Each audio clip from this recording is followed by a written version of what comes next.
Okay, I have 5 o'clock right on the button, and I'll call the meeting to order 5 o'clock. Will you hear the when he calls in?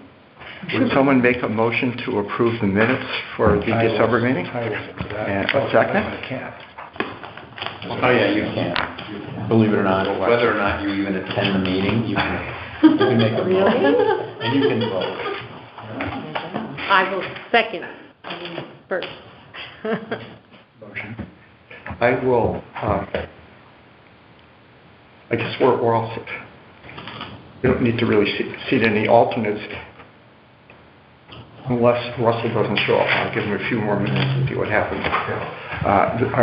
Did you get a sec? Do we get a second on the minute? Second, yeah. Okay. Were there any corrections or questions or anything about the minutes? One thing I wanted to mention, Susan, when you do that, I don't know if this is part of it. I tried to take it off. Okay, well. I have tried, honestly. It's hard to get Yeah, if you can't get it off, I'll keep trying. That's fine. I'll keep trying. It's not a big deal. Not a big deal at all. You have to go into, I think that might, here, comes in, I think you have to go into the header. Hey, Russell. Pardon? I think you have to go into the header. I have tried it. So would someone move to approve the minutes? Evan did. Evan, okay. And I seconded. So let's have a vote on the minutes. All in favor of accepting the minutes? Opposed? Aye. Who's on the phone? Hi. That's Christine. Yeah, hi. This is Open Space? Housing is around the corner. Here. Okay, is there anybody from the public that would like to comment? Okay, and moving on to open space reappointment. I saw... Excuse me, Fred, are you there? Fred? No, Fred, yet.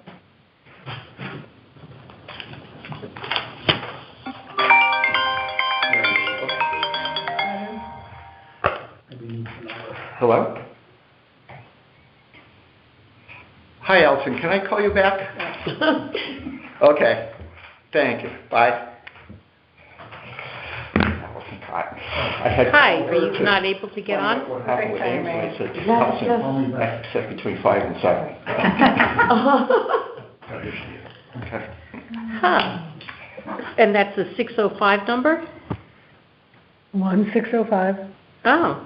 Fred says he's being charged for it. What? 165. Mine went right through. Did you get that too, Christine? No, hers went right through. Oh. No, not at all. It just went right through. 5727 with an access code 3819718. You guys the one? Yeah, that's what I use.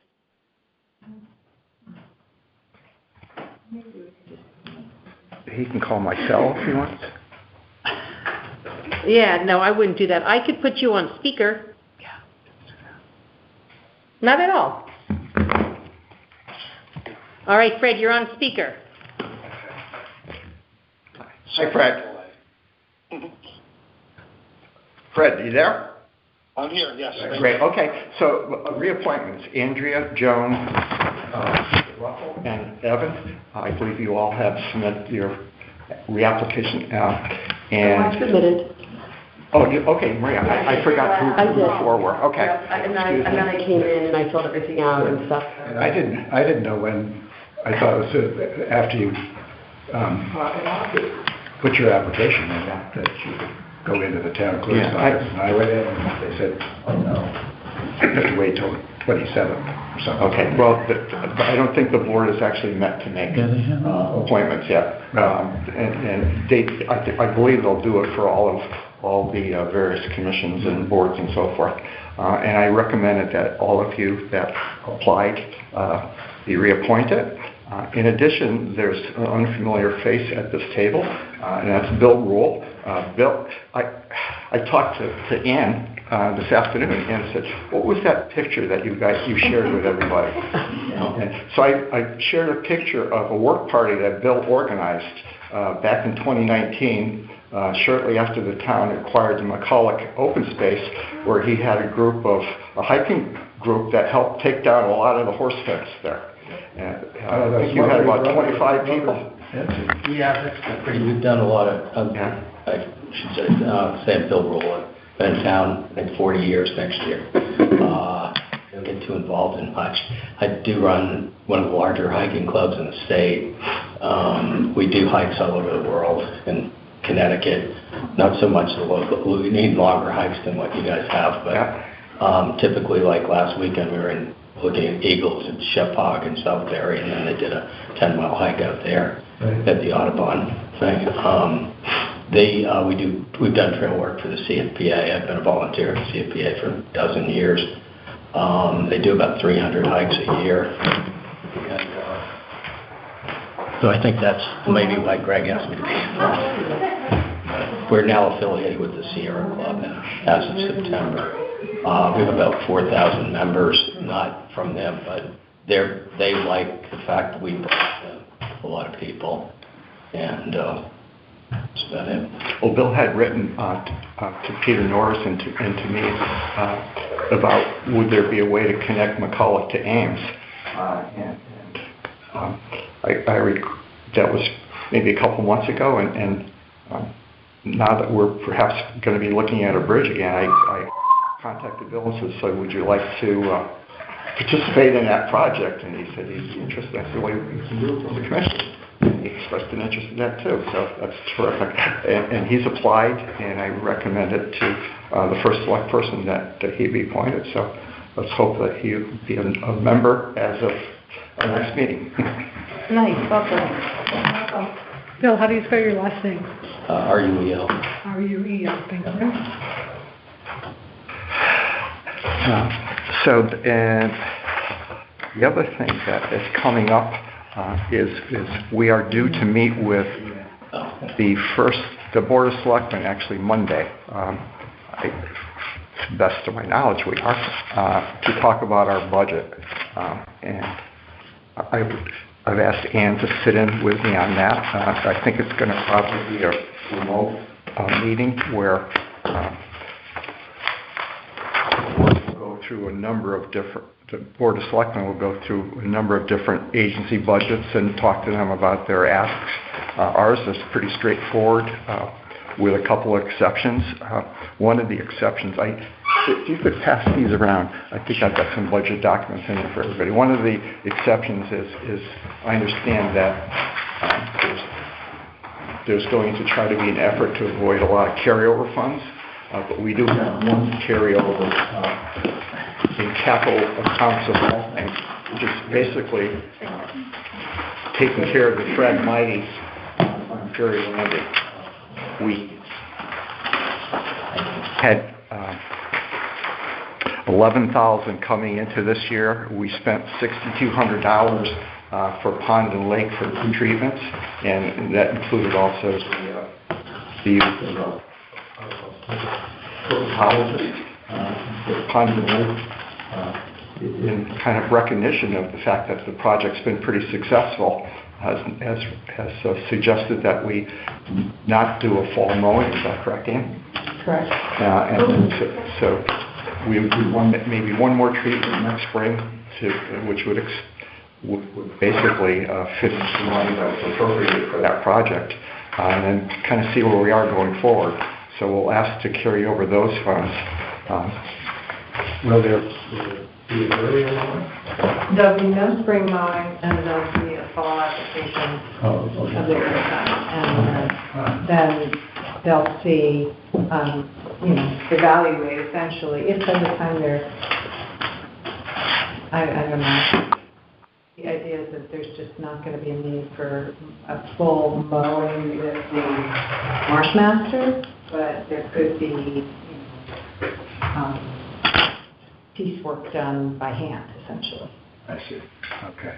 I was there in the fall when they were working on it. I was talking to one of the technicians, and he said he was really, really pleased with how the Phragmites how the Phragmites is being basically not quite eradicated yet, but really pushed back by the treatments between the mowing and he thought that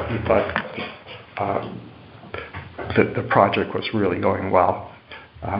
In terms of our or other budget documents, we are, I just got, actually this morning, our budget figures for as of the end of December, which is half our year. We're doing pretty good. We have a little bit under 50%, a little bit under 50% we spent on stewardship, which is our main line item. Some of the information is not really up to date. I'm trying to add some of it, but we just got a legal bill. So we spent a little bit of legal money. We spent money on the beaver deceiver at Bartholomew, which does not show in the carry. I billed that to the carryover funds. And I think that was a little over the 2,400 that was mentioned in the minutes of last month. Yeah. Well, so there was two expenses, Andrea. One was the 2,400 for the actual installation, and one was I think it was a $400 charge for him to come out and inspect the two sites. Okay. I asked him about that. He gave us a discount on that, so it came to a little bit less than that. And we'll get back to that a little bit later. So that's kind of where we're at. So I think most of the discussion when we meet with them, it will be about two items. One would be about being able to store documents digitally. We've asked for that. I was looking at the open space plan actually this morning, and I hadn't realized we had asked for that as something that we'd like for the commission back in 2019. So we've been asking for that for a while, and I still think we can make a strong argument for that. I think we can distinguish ourselves from other commissions if towns don't want to have too many cloud accounts. Then the other item that I think that I would be better prepared this year than I was last budget year would be to ask for $75,000 to be put into the open space acquisition fund. One of the arguments I'll make is that when we bought the McCulloch property, we paid roughly $680,000 out of the fund. If we were to buy that property today, we would have insufficient monies in that fund.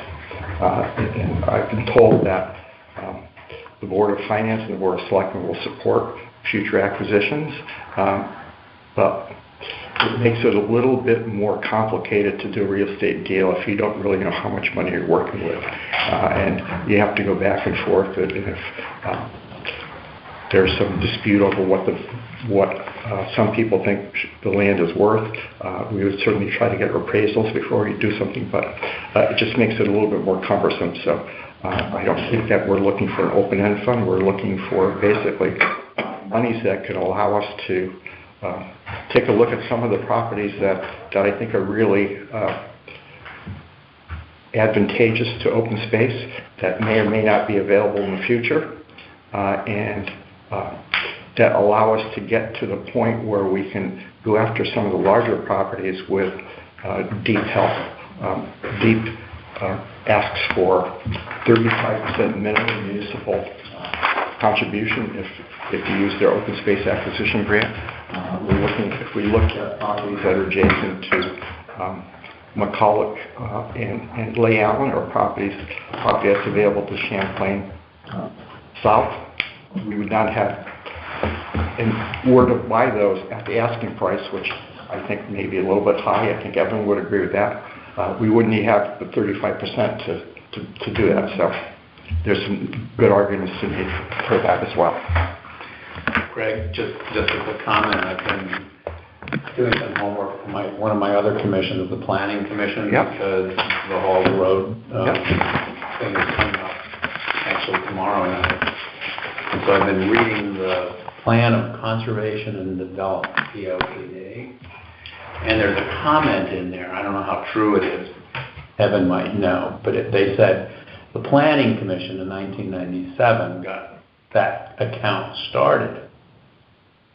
It was probably before we existed, but the Conservation Commission certainly did and had an open space committee. But anyhow, the nuts and bolts of it is, I think the Planning Commission should be doing more to implement some of the recommendations, even though they're vague in the POCD. And so I'm going to try and get some of them there at the appropriate budget hearing to say that.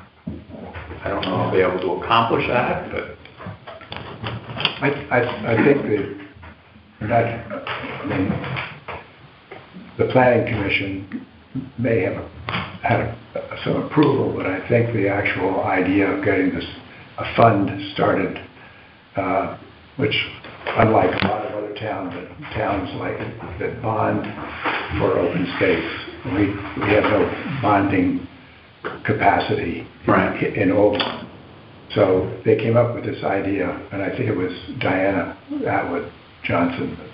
But in any event, I mean, I've not to criticize my commission, but I've been on a year and we haven't really done very much.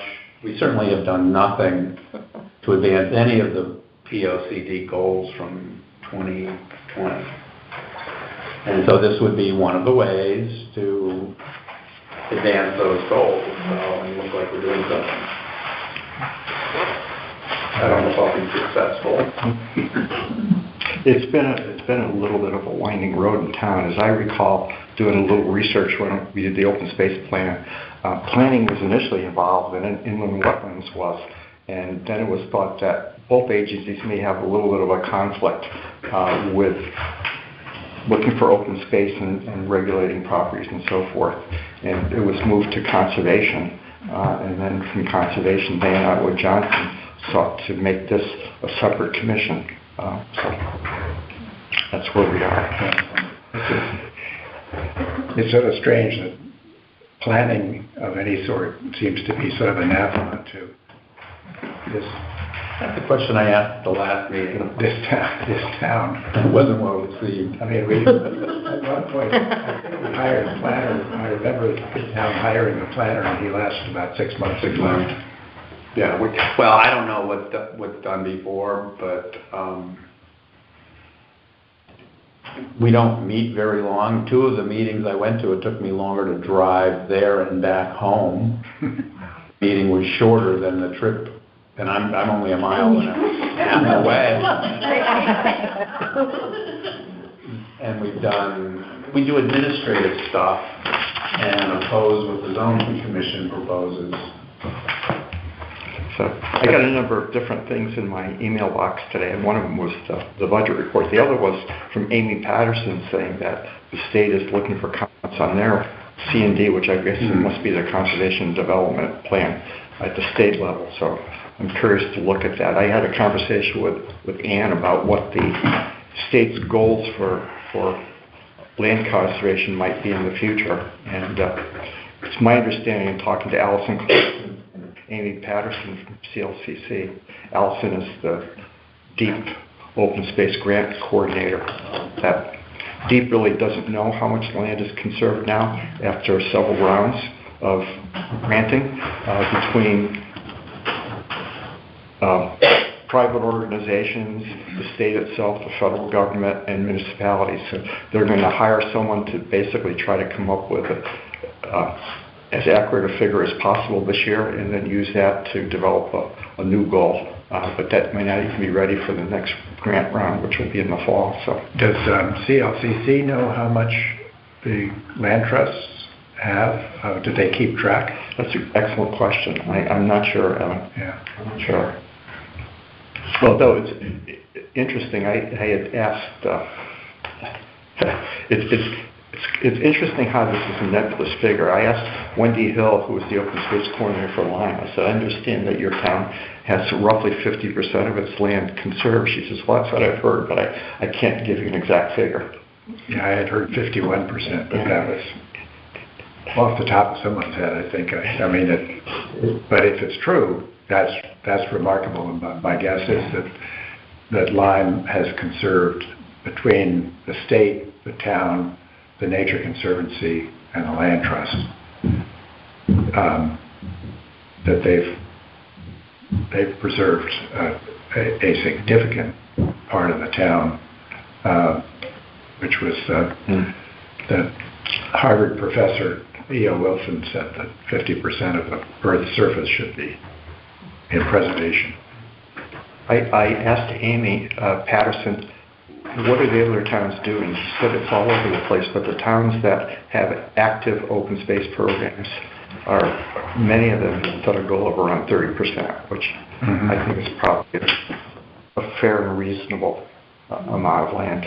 You know, and I think that seems to be a reasonable goal for this town, because I think that the one objective measure we have is back in 2019, the Economic Development Commission did a survey of all the town residents, and they asked, one of the questions is, why do you live in this town? And the number one answer was the natural environment. You know, and I think that a lot of people like the fact that it's a rural town. You know, that's everything I keep hearing in terms of development. Well, we don't want any Costco's or Walmart's in town. And, you know, we want to be a town with some open space. So we'll see how that goes. Would you like to talk about students? Sure.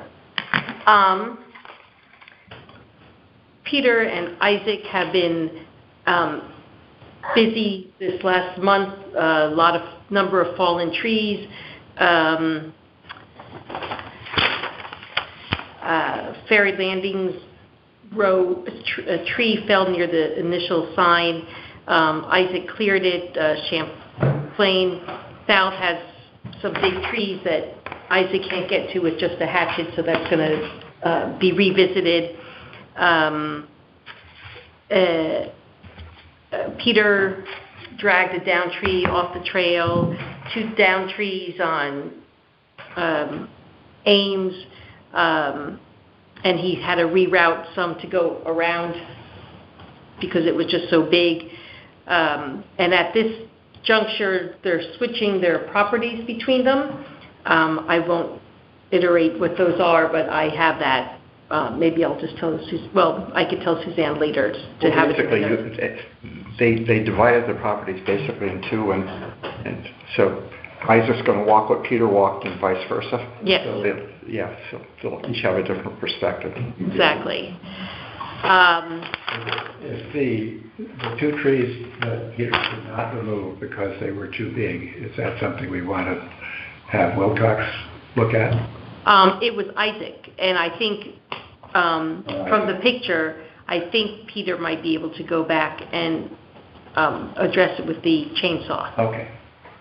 But I'll follow up with him about that. Well, after this wind, boy, Oh, yeah. it's going to be a fair amount of stuff to do. But I do have some discussion on future work parties. One is a bench on Brooks Meadow, because the one that Jim Mildred built has deteriorated, and I have the plans and the wood requirements that we borrowed from T.D. Twining and Ned Freeman from the O-Line Land Trust.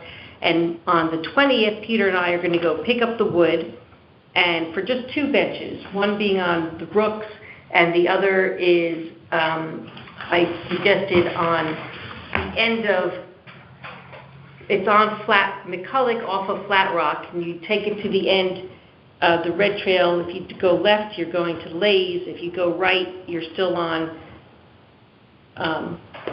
the McCulloch property, and it's on a high ledge.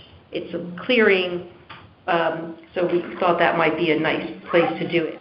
But the first one would be, proposed dates are the 25th and 26th of January.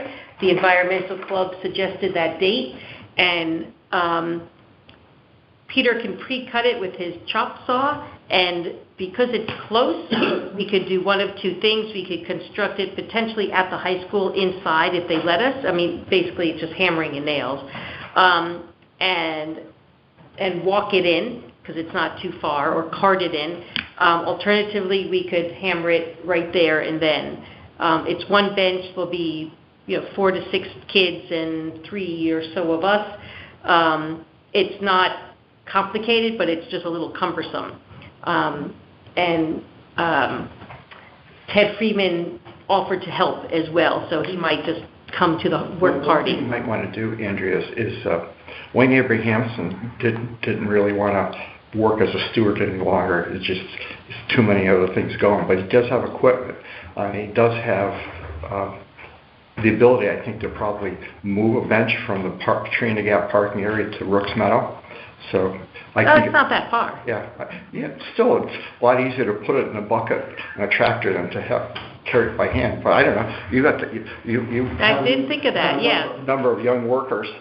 Well, the second bench would be carried in by parts, which could be done sometime. And I have a schedule here. So once you've got the closer one under your belt, then the second one should be easier.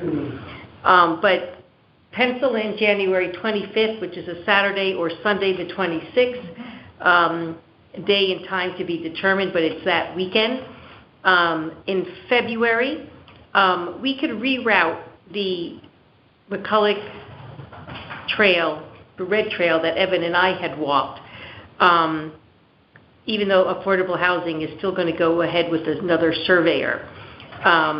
But we have enough of an outline, and according to one of the commission members, it should not conflict with the re-eval of the route of the trail. So that could either be for February or March, and then the second bench could be done on one of those other dates.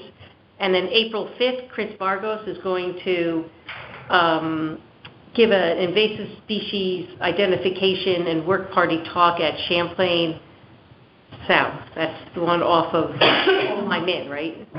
No, that's north. North. I continue to do that. So that's been booked since the fall. Okay. And then May, it's kind of like that's done because they graduate in early June. So we might be able to squeak one in for May, but I'm not making a projection just yet. Peter has also identified a few other bridges that could either be done by Stones, by him and Isaac, or we'll also get material for another small bridge off of Champlain South Red Trail. Green Trail off of McCulloch that I think he and Peter can handle. It's small. It's similar to the ones that we did on the Yellow Trail at McCulloch? Yes. Okay. Because I've got some material if you need. You don't want to buy it. I'll take, or tell me whatever you got so that we don't, because we're going shopping on the 20th. So when you go to Beard, you're going to Beard? Yeah. So I think it's less expensive. You can charge us at Tracy there. You may already know this, and I'm not going to be here, so you can sign off on that bill and send me a copy, please. Oh, gotta get a copy. Yeah. Wanting a new shed. No, just kidding. Just kidding. Nothing against finance, but I like to basically keep track of everything. Yes.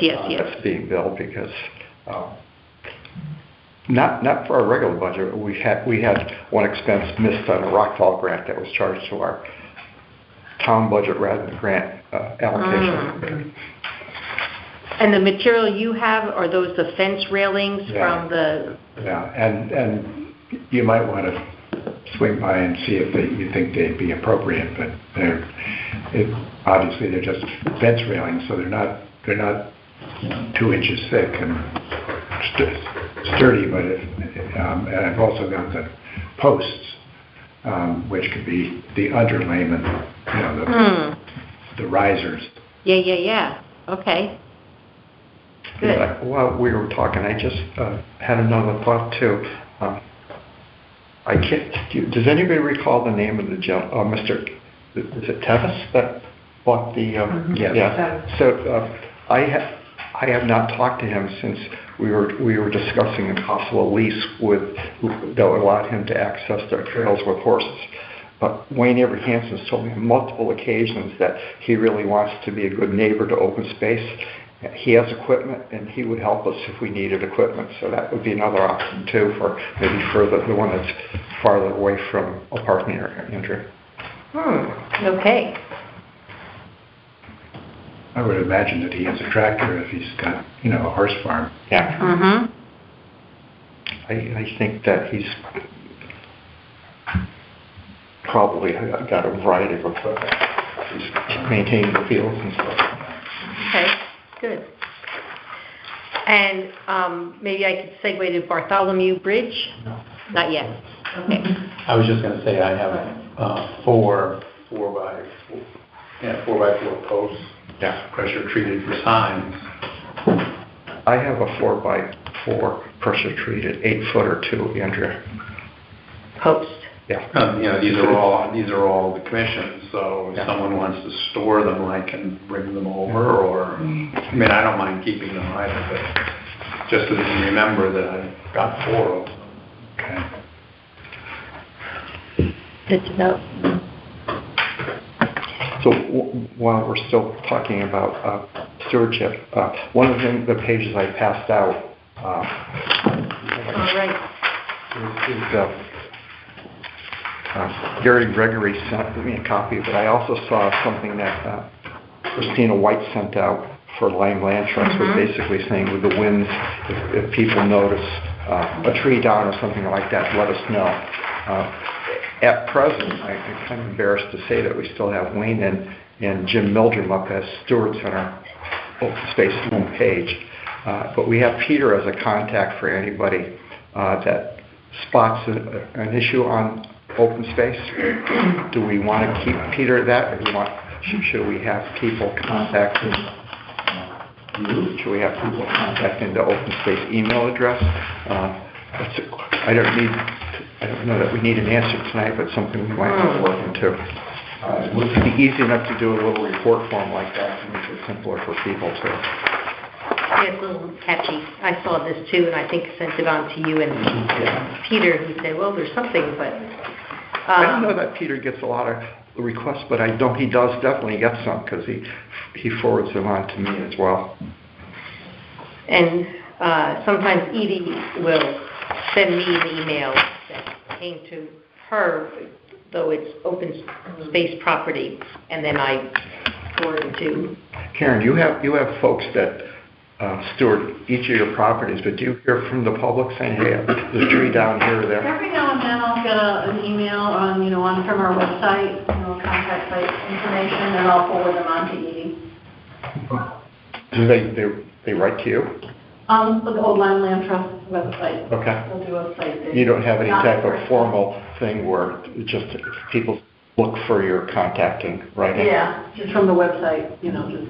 How often do your folks walk the trails, like especially this time of year when there's maybe less traffic? At this point, I believe Edie has asked all of the stewards to give us a report so we can kind of plan things, and they're starting to come in. They come in for me, so I'm seeing like 2 or 3 of the stewards have already reported on, 5 or 6 of our preserves as to what. Do they set their own schedule, or you don't tell them like once a month or twice a month? I don't. Edie pretty much is, in charge of that, and I'm not quite sure what she does, how she monitors them throughout, but, I know she has a schedule, I think, so. Yeah. I don't know how often the rotation is, or... I think you guys have like main stewards and then backups if you need them. If We do. People are close off or whatever. That's how I first got involved in conservation. Yeah, you get sucked in. One of the gentlemen was going to Florida for the winter, and she said, well, we just walk in this property. Yeah.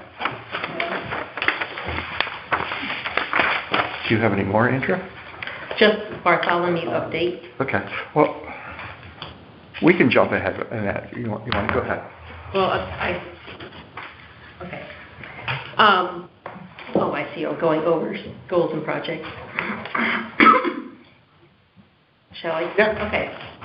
So on December December 16th, there was a site visit with the Inland Wetlands Commission, and Mike was there. It was a rainy, blustery day, and I have to say, I've never seen a bunch of people move so fast. And my appointment, or Logan's, was at 5:15 or 5 o'clock, and every 15 minutes there was one, and Evan was concerned about the light. Anyway, they were there and in and out in like 2 minutes. It was remarkable, and kudos for Mike for bringing the approval to a point. It's like, It's like, well, shall we vote? What do you say? So that was much appreciated, I know, by Logan. So the Inland Wetlands Commission approved his project administratively, and I wrote him, I thought that this happened in November, but he corrected me that it was in fact in December, so my email to him may have sounded a little curt, or like, I expect you to reach out to me, again, not me reaching out to you, that kind of thing, but he said, it's only been 3 weeks, I'm sorry, but anyway, so I recognize that I was a little ahead of the game, but he has received the telephone poles, he has made a material list, his dad spoke with Middlesex Tree about the locust log pickup, and the week of January 5th, he was supposed to start to go to the lumber yards, ask for money, and figure out what remaining materials and costs we would be responsible for, and to prep the locust logs before he organizes a work party, which I asked him to keep us in the loop of, because some of us will be there, and Peter Norris is, of course, available, and to clear around some things so that it's not they're not having an unwieldy lug-in of those telephone poles and things of that sort. So I informed him that our next meeting is today, and then the next month by February, so that when he reports out, well, I'll have something more concrete, hopefully, as to when his work party will be. Does the trail in to the bridge area need some work? Not really. Widening? Not really. I mean, I was trying to think about how do you get the phone pole around the corners? They have like a V cart, maybe two, and I think it's a V cart, and then you're going to have people on the either end of it to kind of move it. It's pretty okay when we went on those sites. There's one corner. Might be one or two spots. But I don't think you're going to necessarily know until you're there with the. Yeah, well, and so. Thinking it's just brush that needs loppers would probably help. Yeah. Well, I've not been involved in the Boy Scouts with Michael. That's part of the process, is to use for them to figure that out. There's a lot of seat your pants planning, and boy, that's something I'm learning. That's the length of the poles. That's a good question. I'm going to get about 25 feet, as I recall, he said. Oh. Oh, I thought you meant. That's what he told the wetland. Oh, right. I thought you meant like, I guess a full telephone pole is taller, but so they're going to have to cut it down to like 25 feet. So Bill, just as an FYI to you, that we had a bridge wash out in Bartholomew, primarily because I think there's a lot of beaver activity on the property. The water levels have risen. So a young resident looking to be an Eagle Scout came to us and said he'd like to make this his project. So his father has connections with the utilities, so he's going to get telephone poles to stretch across the length to horizontal pieces and make a little bridge. So the interesting project. And his brother actually built a really nice bridge for the land trust on one of their properties, I believe. Yeah, 3 Mile River. The wrapped in mesh. Yeah. The bottom. Boggy hole. Yeah. So we have a little family bridge. This is like, I can't let my brother do Eagle Scout. I can't one myself.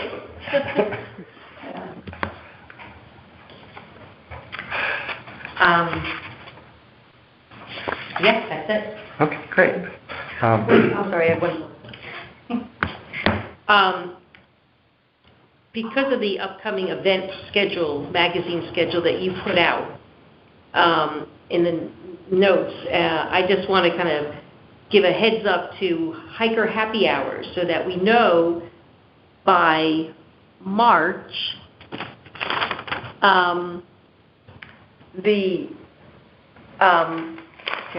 May, no later than May, for the events magazine, what trails we're going to do. And I asked Peter to weigh in on that, but anyone else might have an idea. And I think Bartholomew, fingers crossed, would be a good one. Yeah, it should be in. That would be great. No one's walked it in a while. And the idea of these hiker happy hours are not to necessarily do the whole trail, because nothing really is in a 45-minute loop. It's 15 minutes in, 15 minutes out, with the idea of exposing people to where these trails are and giving some a head and tail. And Have we done Champlain South from Meeting House? Yes. I believe so. yes, we've done them all. Okay. I'd have to look at the list to know with what frequency. I think we did one a couple of years ago. Yes. Where actually you and Mike were. I think you were. And there was the comment that it was very steep. Wait, this is from Meeting House? Oh, no, I was thinking the other one, the library. Library Lane? Yeah. I think we've done both. Yes. Yeah, both. Yeah, but I can look at the last rotation too, but just keep it in mind when you're out walking, and of course I've asked Peter and Isaac, and they could weigh in, but. Okay, great. Moving on, go ahead. Question, any sense historically, have these been more popular, less popular? Has the numbers stayed about the same over the years? Or? The Hikers Happy Hour? I'd say, I don't know of the whole history, but I'd say they're pretty well attended. Some of the land trust ones, maybe it's the timing or the location, or just, I think there you had 25 on one, Karen? And when we had a special one with Pfeiffer and other ones, so I think we have at least a dozen, without really trying to scrape up anybody that walks by. Well, and sometimes there's people who come just for that. That's true. We don't have that. Yeah, not necessarily hikers. Especially if it's wet. If it's raining, they meet us at the end. Do we have any sense that the Kitchings want to continue this?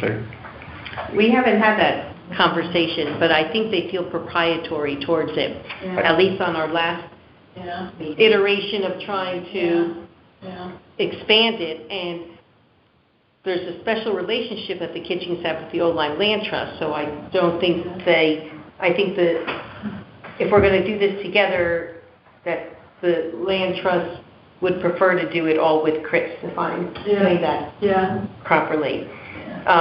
I think we had some discussion about using other places in the town, and we basically decided we need to stay with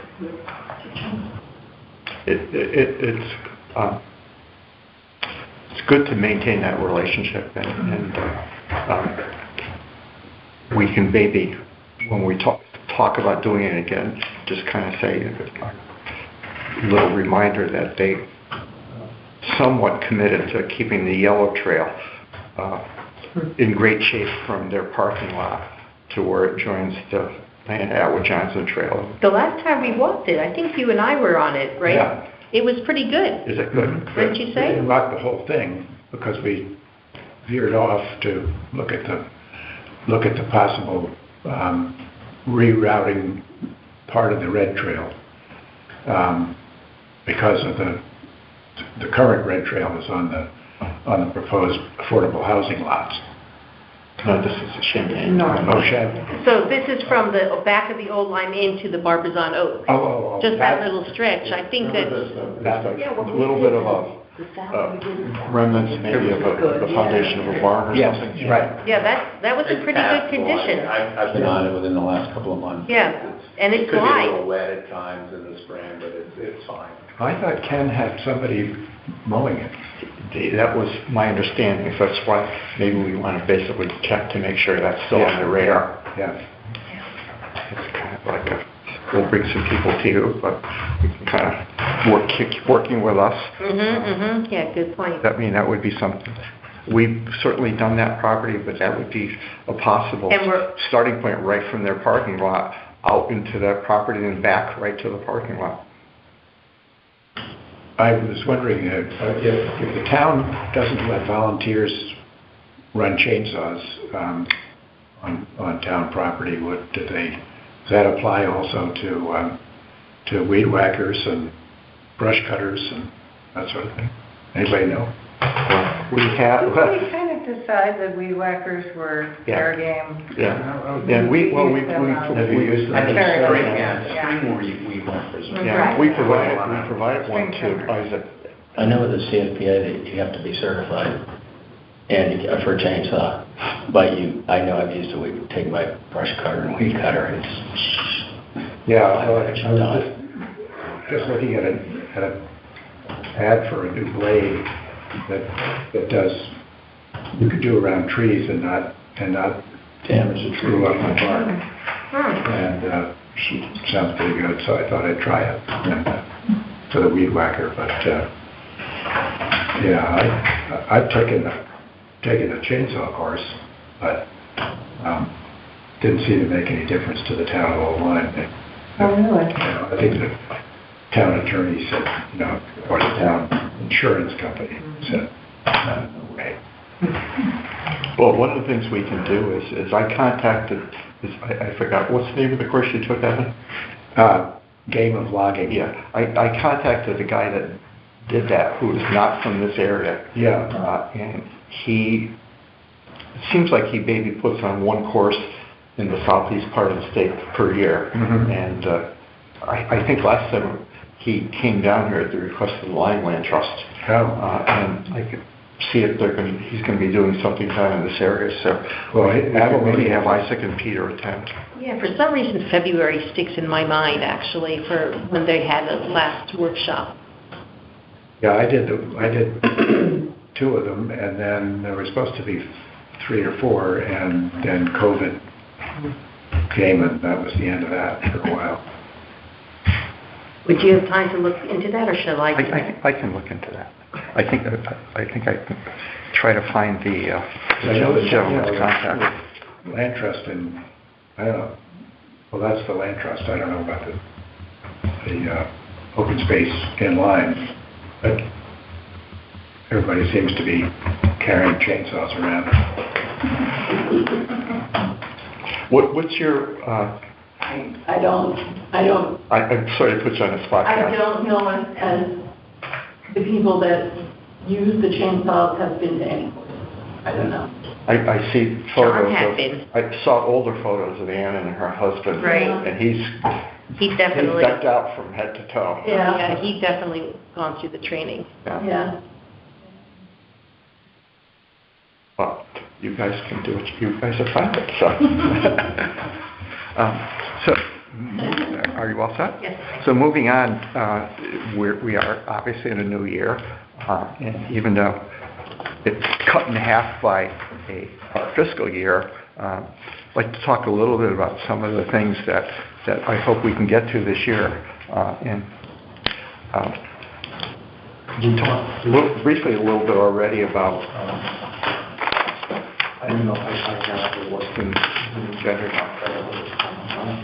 We talked a little bit about continuing the Phragmites eradication at Ferry Landing, but one of the other things we've been talking about was the possibility of looking into a grant to continue that work in the future once the town funds are expended. Did you hear anything from Michael? Anthony, no. I just contacted him, so I'll probably call him Friday if I don't hear from him. He's probably calling the Corps and trying to get a hold of it, Karen. to find out what the Can you status just give us a little refresher on what that program was and how we might use it? Right. Well, the Army Corps of Engineers has a program that's administered by Audubon, Connecticut, not Connecticut, Audubon. And annually, they have funds from people that do things in wetlands in Connecticut, but they can't build mitigation at the site. So if you fill in an acre of wetland and you can't build an acre of wetland at your location to replace what's lost, they get money. And that money goes into an account, and there are a variety. You can just go online to the Audubon Connecticut site and see the map, and we're in the Connecticut River watershed, and there's like $700,000 available. So you have to put in a letter of request. Intent, which we did, and came down and they visited the site, and it sounded negative. Really? The Corps gal wasn't too excited about what we were doing. Anthony thought it was the greatest project. And he sees all of them because he works for a company. Audubon doesn't do the work. They contracted with Environmental Land Solutions, I think. I forget the name of the company he works for, but it's a contract, and then they coordinate all the activity for all of Connecticut and view various projects and issue money. And there's really, except for that annual deadline, there's not really all that much review. So someone initially comes down, and then I think they actually have a team that looks at the site. It's a two-tiered. Yeah, if we get the go-ahead, and what we're waiting for to hear from the Corps is they're just going to say, forget it, or if you did this, this, and this, we'll give you some money. We're sort of looking for guidance. An application. Yeah, and then we would submit an official application. Find the application anywhere on there. No, there's no application. So they have to give us the application and hints as to what they would approve, and then I think we would. So you have get the no money. feedback from it yet? No. Just what we had on site during the visit. And do you have an idea of how much money that? There's $700,000 available. You're not. We asked for 20,000. We asked for $20,000, I think, and the town would kick in $2,000. And it was to do work within 150 feet of the wetland, and it was interesting because when we started at where you go into the state where Shippey Pond is, she wasn't all that impressed. But then we went to the deep side where the training center is and looking at the southern end of the property, and it looks pretty actually good because they've also mowed down there. We own the property right to the fill line at the DEP property. We own the whole pond. Where the road is. Yeah. And her tone kind of changed. Yeah, surprisingly she viewed it enough. very differently from that perspective. Yeah, and it was like, so we're expecting some suggestions, and Do you know when you're going to no. hear back? Oh, that's frustrating. No, there's no deadline. So I remember, yeah. we're kind of like. There's no well, if they accept it, there's really no further deadlines. We put together an application, and then some independent folks evaluate it, and we get the money, theoretically. But it was more managing now the upland to enhance the habitat adjacent to the well. Yeah, and introducing new Plantings. wetland plants. Yeah. And one of the other things we've been talking about, defer to Ann and Michael, what this might be, whether it might be part of any project was when we, what do you call it, when you ringed the Atlantis trees, girdled Atlantis trees, and conceivably killed them, would they be unstable? Would they cause a risk in falling down? Right, that could be included in some cutting, if we needed to do cutting in invasive trees and things, that would all be included if it, I think right now we can probably adjust the buffer from the wetland. to do more work if it looks like they're in favor. And then if we needed in the future to do additional work,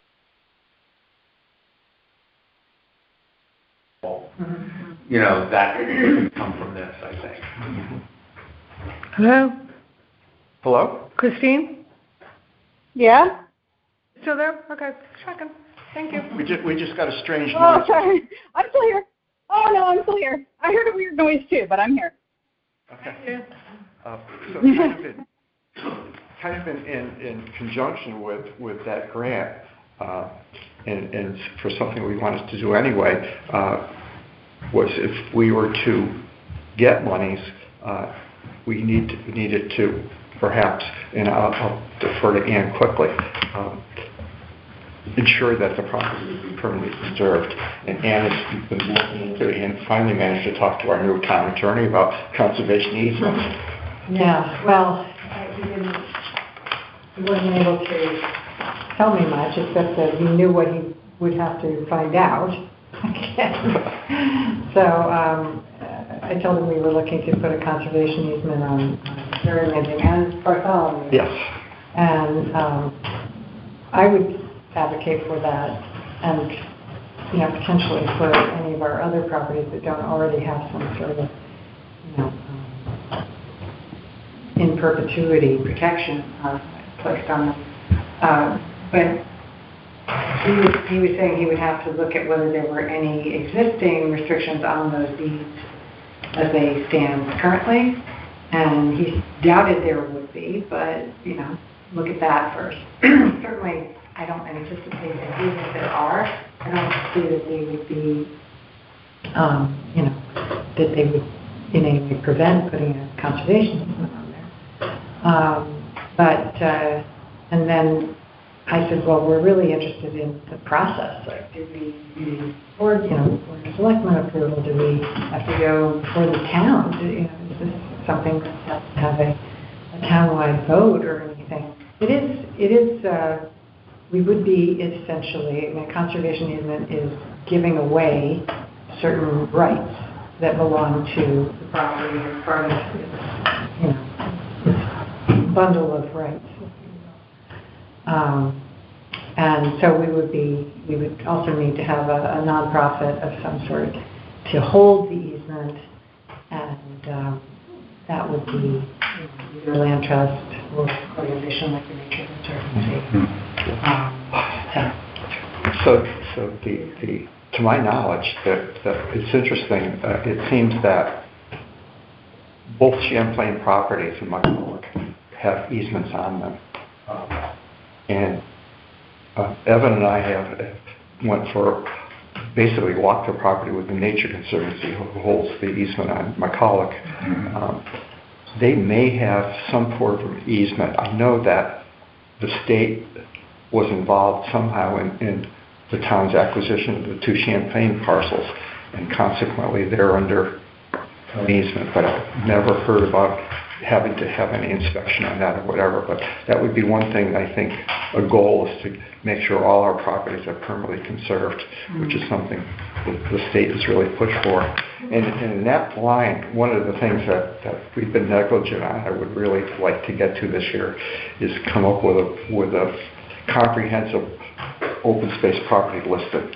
I mean, we know our main properties, but we don't know where all the properties that were given to the town via planning set-asides or I really strongly believe that that's something we should be able to ask our land use. Yes. So you're saying the history of the acquisition? Yeah. The history of the acquisition and... Yeah, I want to do a little research on that. Before we go and hire somebody to do it, I think it's worth at least asking. So would you be interested in kind of taking the lead on that, Ann? Would anybody like to work with Ann on doing a little investigation on that? I have some work that Amanda started on, and she got about halfway through it, and she ran into the same issue that we would run in right now in terms of one of the people we work with would work with would be Melinda Kronfeld, the town assessor. And Melinda's just all out right now, trying to basically factor in the new assessment into rates and everything like that. So I think she's wearing a basically bulletproof vest. Witness protection. I think she's tied up through March. And actually, she suggested last year, and we have not a great head start, we have a head start, that she was amenable to us working with their GIS vendor does changes to the map that's on the town website in March of each year. And she was amenable to seeing if we could post info on actual trails, so you could go and get a blow-up of a property on that map and have to see the trails on that. So that would be something to look into as well. And kind of The other thing that, we should be doing, and I just comment on land use, Kim Groves is retiring this week, and so the chances of something happening until they get a replacement or person, and with, the town is going to be losing a lot of organizational memory, regardless of individual opinion of Kim, but so... How is she, how is she work vis-a-vis Craig? Are they work together as a team, or is he doing something different, Michael? Well, it's not clear. I think Eric supervises both of them, but I think he's been here 2.5 years and she's been here like 30 years, so it's an interesting relationship there, because he just doesn't know a lot, certainly about, I'm concerned about this, the history of land use activities on properties. I won't say I haven't really done all the research, but it's very light. So that, but they're starting to photograph the files, or I don't think, scan the files. That's not to say the files are in any order to be scanned, but Oh no. but if you were, I was looking for, we have a major thing on this quarry on Mile Creek. We have a hearing coming up this month, actually, and so the Conservation Commission dealt with it in the year 2000. I know, because it was in a file, a very disorganized file, and then the current Inland Wetlands and Water Course, the Conservation Commission was the Inland Wetlands Agency initially, but then they created the Inland Water Courses Agency. Evan was probably on both. Yeah. And in 2022, before I got on the Wetland Agency, they went after the quarry again and did some enforcement type stuff, which... Well, there was some stuff going on that needed to be... But there's no map of the property. There's really disorganized records. There's not all the minutes of... So you can't just go and say, oh, what have we done on this property? There should be a record. Every time you deal with something, you should have a database, or even at the minimum, just a spreadsheet that says, oh, the Inland Wetland Agency issued the permit for such and such. And I suspect, ours isn't as sophisticated. We only have 900 acres and nine-ish properties maybe. But we should have like the digitized deed, any easements, so that, because we don't want to dare put it in a paper file. One of the issues that We're going to have it in a digital one of the issues file. I recall Amanda bringing up to me, and I'm sure I've mentioned this, is when a property has been given to the town in fee as part of a planning set aside. And this was most recently for the Joseph property, which was maybe 2 or 3 acres, would you say, Evan? Yeah, I think that's about 3 acres. It's deeded to the town of Old Lyme, and there's no mention on the deed of open space. So that's a little bit problematic in trying to track those parcels down. Well, you have to go in and look at the subdivision files, and those, so when I'm looking for the minutes of the Inland Wetlands and the Water Courses, I can access what's online. It might be, 5 years, maybe. everything else, nobody has a copy. You've got to go to the town clerk and look at the minutes at the town clerk. Go, what? Oh, my God. Well, one of the things that I was really upset about was this agency had an online archive of every minute the minutes of every meeting that was ever held. And everything more than 5 years ago was blown away when the website was redone. That used to be a searchable archive.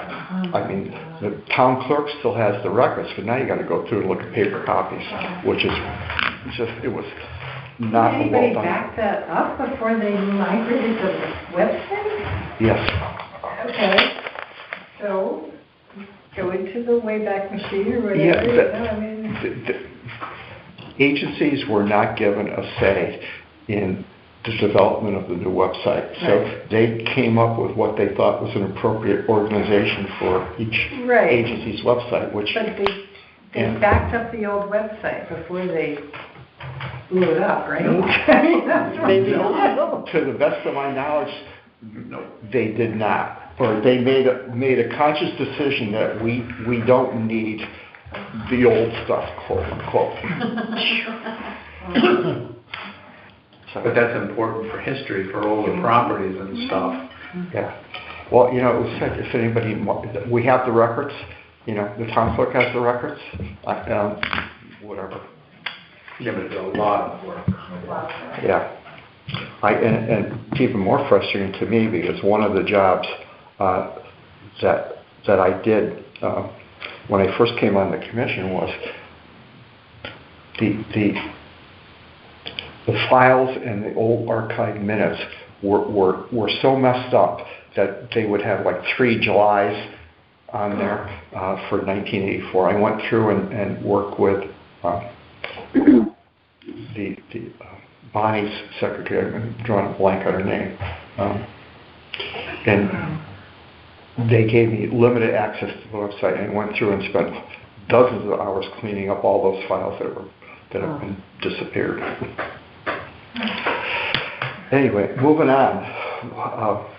I have to apologize to Russell. Russell said that he would be involved in mapping, and that kind of put Russell off. He wrote to me about it today, and that's going to be a priority for the rest of this fiscal year because we have the monies to do something. Ann said that she would work with you on that, Russell, and I would be willing to meet with you and Ann initially to start you guys off and basically talk about that over a cup of coffee at the library to start that process. And we could see where we're going to go from there. So long story short, we had a cartographer who had done all our work for quite a ways back. She had been our commission steward, and then she moved to Vermont. She did the mapping. She did the mapping for the land trust. She finally decided she just can't do this anymore. So she sent me a couple of gigantic files that I managed to put onto my computer and put onto my personal Dropbox account.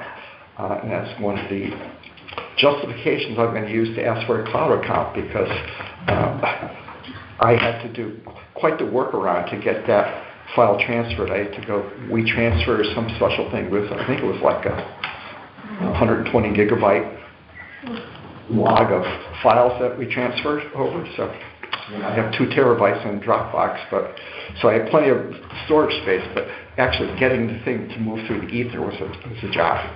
It's a big file. Big folder, I should say, multiple files in there. You know, one thing I noticed, because I'm looking for information on planning commissions and zoning commissions and planning and zoning commissions, the Council of Municipal, the CCM, they offer services for GIS, and I don't know if we're independent of them.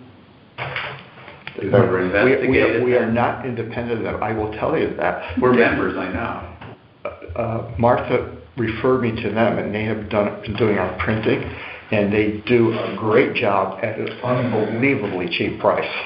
Well, it might be worth. They printed 500 of the flyers for Horseneck Creek, the Coastal Forest flyers. 500 flyers at about a quarter of the price I could get a local printing company to do it. Yeah, so I'm going to suggest that they post the job that we're looking, to replace Kim.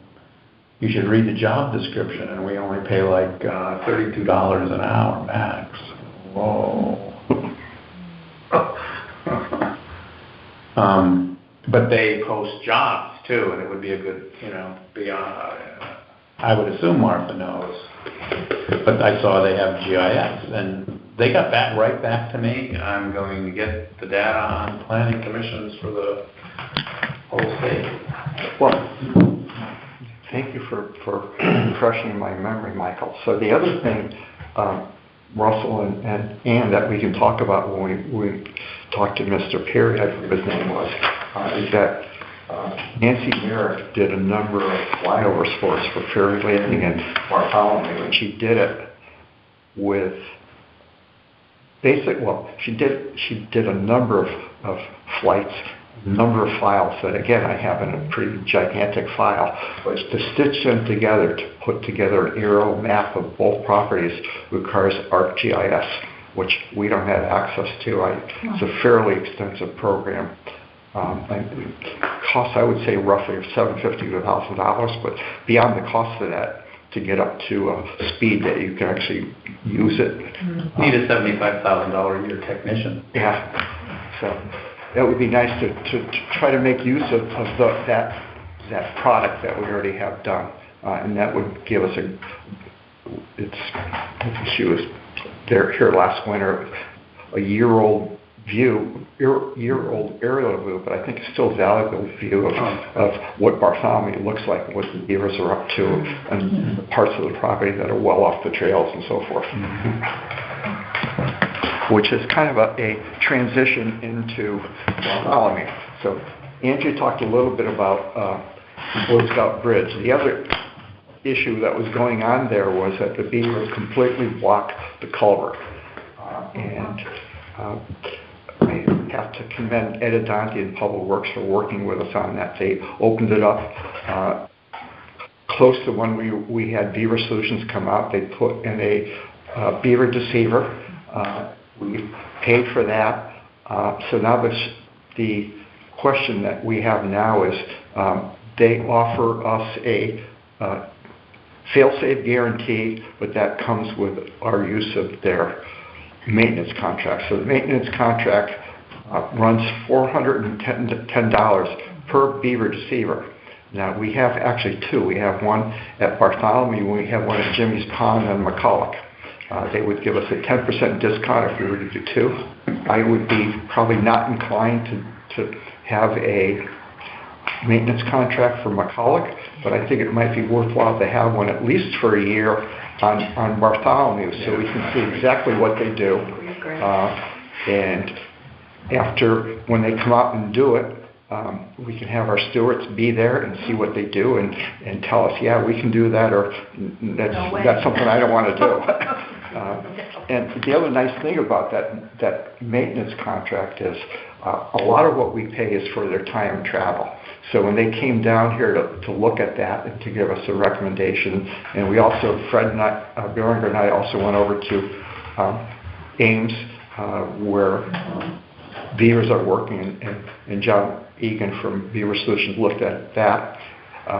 He charges for that, but if he's coming down here for maintenance, he'll do a site inspection at no extra cost, which is a little bit of another benefit if we see any other areas that are of interest. So, Fred, are you on the line? Yeah, I'm still here. Can you hear me? Yeah. What were your thoughts? So you have a beaver deceiver. What's your thoughts on possibly doing a one-year contract, Fred?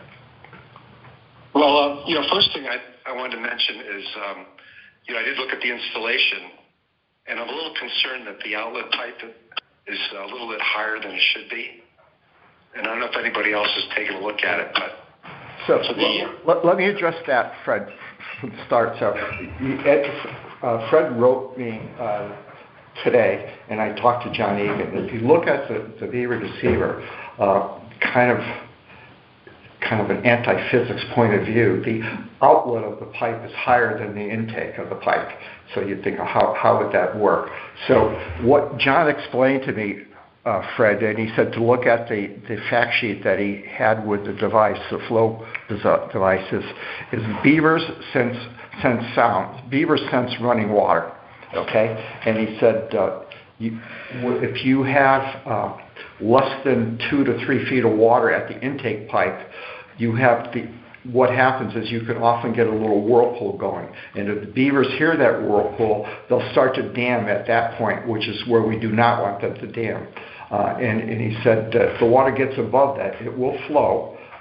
It'll keep the pond at a reasonable height, probably no higher than 3 or 4 feet, but well below it before it would begin to flood the road. And he put it up kind of a little bit higher also because he wants it to kind of water flow into the caged area that goes into the culvert, because that's what will draw the beaver's attention, and you want them to basically dam against that cage there. And what the maintenance does, it checks to make sure that their dam work doesn't go too high or whatever, and they kind of adjust that. But that's basically the concept he had, that you want to basically keep the beavers from damming the interior fenced area and have them, if they're going to dam, and we fully expect they will, given what they've done over the past multiple years, you want to have them dammed by the cage that's closest to the roadway and to the culvert. Is that yeah, no, I understand that, and it just seems to me that by the time you dam up to that level, the water level is going to be quite high, and I know there's not a lot of distance to work with there. And so it's not a very deep area to begin with. So, I noticed that very same thing, Fred. I mentioned to him, I said, how is the water going to flow if you have the outtake higher than the intake? And he said, the water will build up. And he actually took it down about 6 inches from where he was going to set it. He did. Yeah. He said that's the way it absolutely was designed to work. I have his number, and he's a great guy. He's very, very patient and cooperative. I would have no problem if you feel like giving him a call, Fred, and talk to him about that. And if you have any concerns after that, we can address that. So that was my question. If it could be lowered a little more, it just seems like the way it is now, it's going to be quite high, quite higher than it was before.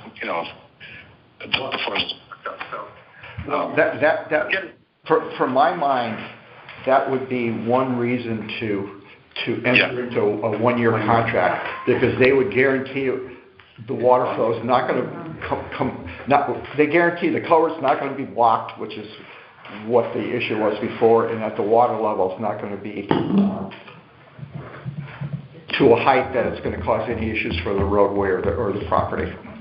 So they guarantee it just for putting it in? Well, I was reluctant to go. You would think. The contract. Go ahead, Fred. Yeah, I was reluctant to go with the contract. I think maintenance should be very minimal on something like this, but obviously, the low risk decision is to go with the contract for a year. Yeah, I don't think that it's economical to have a contract for Jimmy's Pond, and I almost feel like the $400, part of that $400 cost would be tuition to teach our students what they need to do, frankly. Well, the Beaver to Beaver McCulloch just indicates that these things don't require much maintenance. The way it all works out. So, well, my only issue is that we have had some pretty severe problems at Bartholomew. According to Ed Adonke, it cost them $2,000 to bring a piece of equipment in here to fill out that culvert. And it's been great. He hasn't given me a hard time over that. In fact, we kind of told him, hey, we're going to take care of this. You won't have to deal with it anymore, Ed. And he's quite happy about that. So I would say would be my recommendation that we go for a 1-year contract and see how it goes from there. I agree. I understand. It makes sense. Would someone make a motion to motion to do a 1-year contract? Is there a second? If I can, Any other discussion? All in favor of a 1-year contract? Aye. Opposed? Aye. Opposed? Abstaining, okay, so I will contact I'm gonna John. abstain. Okay. Yeah. You got that, Suzanne? Yeah. I'll give you John's number, Fred. Give him a buzz. I'm curious to see, what your thoughts are after talking to him. And again, I think they're pretty much at home. I don't think they're too active anymore. I think it's kind of a seasonal business because he thinks the Beavers are basically kind of hunkered down now, and they're not going to be doing much more gambling. But he expects them to come back, roaring back in the spring, and start working against that culvert fence. So we shall see how that goes. That'll be interesting to see. Yeah. Okay. Okay, moving on, the Rockfall Foundation.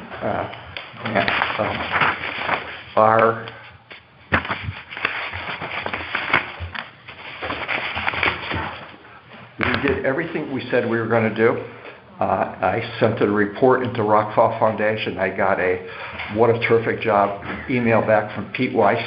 However, we spent $800 less than we planned. And the reasons for that was twofold. Number one is that I had anticipated that we were going to get somebody to come over and kind of do a biological survey of the property. And I based it on roughly what Chris Mangles worked at Ferry Landing for. And I ended up having Juliana Barrett come out. And between Juliana, Michael, who accompanied us, Fred and Evan and other folks that provided a great survey of what was located in a property, we got that done for free. So that was $500 that we did not spend. I also anticipated having some graphic design costs for the project, and Edie Twining did a design on a flyer for us, and she was quite reasonable. So that cost us less than I anticipated too. She did a great job. So we had $800 left. So I wrote to Pete Weiss and said, there's some other things we can do with the project. One of them was we had a presentation with Juliana Barrett talking about forests and marshland, and Joe Atwater talking about resident avian populations. Joan was helpful enough, generously agreed to figure out how to videotape that, and she recorded the meeting. Did it work? It did. It looks good. I mean, it needs fixing up, but I said that I said to Rockfall, some of the things we could do would be to maybe do another brochure to make that video available and so forth. I said, so we would give you some specific ideas if you tell us we can go ahead and spend the rest of that money. So, Pete Weiss, who is the associate director of Rockfall, said that the staff can't make that decision, but they have a grants committee, and they will give it to the grants committee and see if they'll let us use the remaining balance of that fund. And he seemed pretty amenable to having that done. It seemed reasonable to him.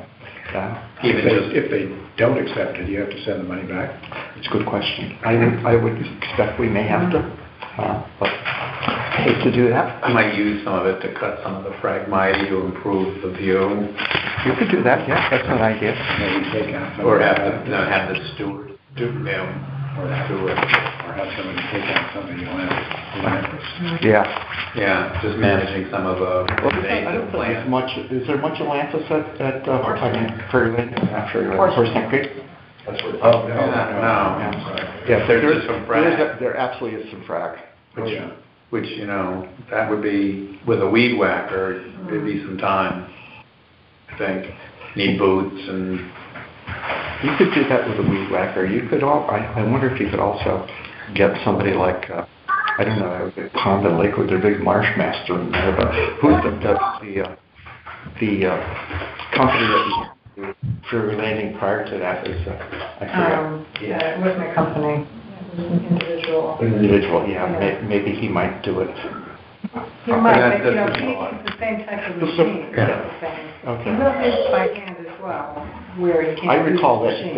that he had problems the water level is high at Ferry Landing, It's yeah. very temperamental. The only issue with that is you're kind of like chasing your tail again with the Phragmites, Michael, because it'll go right back. Right, it's going to come back. Can we train the beavers to eat the Phragmites? Pardon? I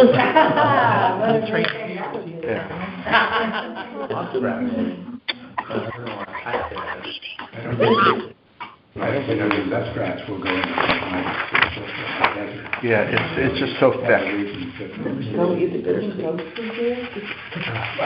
we could, we'd be making benches, I guess. Buying material and make benches.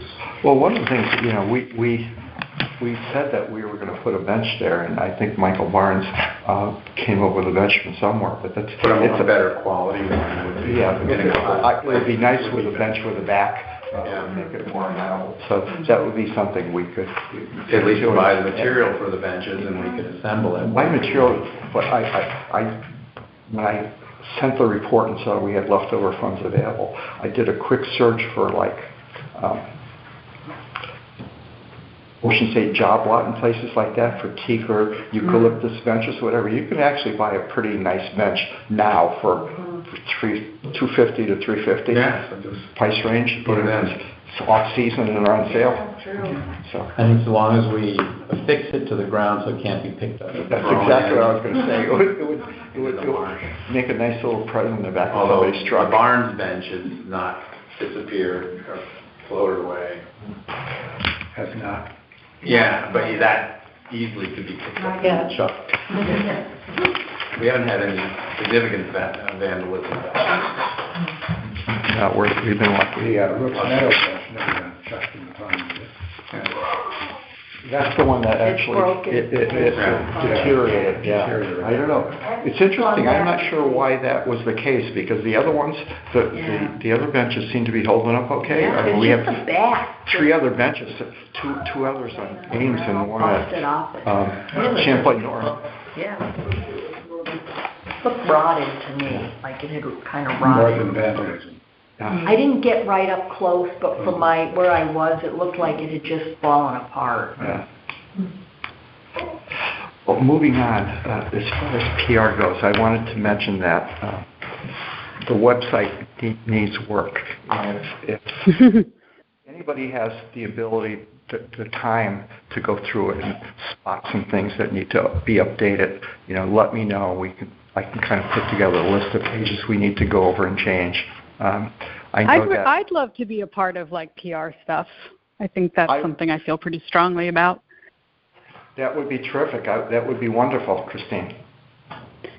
I am working on the Ferry Landing section, and also I think I mentioned last time that the wildlife camera videos are up on the website now, with the exception of the coyote, which for some reason they just don't seem to be able to get access. Going around in circles on that one, but you have to. My complaint, they're accessing them from a Google Drive, and for some reason they were able to get permissions or whatever. I gave permission for all of them, but when they get to the coyote one, it says you are not authorized for this. So anyway, but my issue with the YouTube channel for open space, section for the town that's for open space is that it's just chronological. So it's dumped in whatever the first, video that we ever posted is at the top, and you have to get pretty far down, like 10 videos down before you get to the more recent ones. And they're also named really badly, and there's some videos there of meetings like that were videotaped. And I'm like, really? Why would you want to look at those? I mean, they're public record, but I would think, you could contact the town to see that type of thing. While you're on YouTube to watch it. But anyway, so most of them are up. Great. I was going to actually tap my neighbor here, Evan, if I could ask you to put together some notes. We have 2 properties that I would like to highlight how the town came to possess them. One would be Bartholomew, where land was donated to the town, and the other would be Noyes, where a bargain sale was made to the town. And maybe just put a little something about, if you want to donate land or sell it in a bargain sale. Yeah, exactly. And what the advantages to doing that might be for tax consequence, whatever, that would be terrific. And the last thing would be, I think I shared a schedule for Events magazine. If anybody would like to try their hand at writing an article for February, that would be terrific. Christine, yours was terrific last time. Would you like to try another? Oh, thank you. Yeah, I really like writing. Any suggestions? Yeah, one topic I had, I was thinking about, I was talking to my wife about that. I guess she knows somebody that had a run-in with their dog and a coyote, and it's my understanding that right now is particularly dangerous time for dogs and coyotes because the coyotes are mating. Yeah. Okay. We've also seen a lot of bobcats in our neighborhood, the last month or two. Past the coyote mating season when this comes out, but we're going to be coming into the season where the pups are born, and that's where historically we've had issues on open space where people let their dogs run loose, and if they get close to a den, the mother is going to be very, very protective. And we had a couple of dogs that are injured when they're running loose, so it kind of could be a double-pronged thing. Watch out for coyotes. The best way to do that would be to keep your dog on a leash, which we would like to do. Yes, as we've talked about. And I could send you some information on that, Christine, too. That'd be great. Okay. There's some information in the coyote video, if you ever get a chance to view it. If we could only have a link to it. I can. So that's all I have on the agenda, the public agenda, as far as old business. Anybody else have a topic they'd like to discuss or bring up? Okay, so I would like to go into executive session. So let's talk a little bit about how we can do that. So Christine, we're going to have to cut off this line. Yep. Okay. But I would like you to be part of the discussion. So if you want to call into my cell phone, you can do that. Sure. I'm pretty sure I have it, but you want to give it to me real quick? I'll give you the number. So it's 860-300-9743. Okay, perfect. I'll call back in a minute. Okay, and Fred, you're still on the line? Yes, I'm here. Okay. Thank you. So Frank, should I leave? I have to ask you to leave, unfortunately. Okay, hold on. Karen? Bill, I want to grab. Bill, That's so me next month, you can say. I can send you his email. I have it. Okay. Yeah. Exactly. Then you're out. you need to exit first. That's so funny. Go to exit. And motion to go into executive Okay, session. yes. So would someone move to go to space? And Kevin?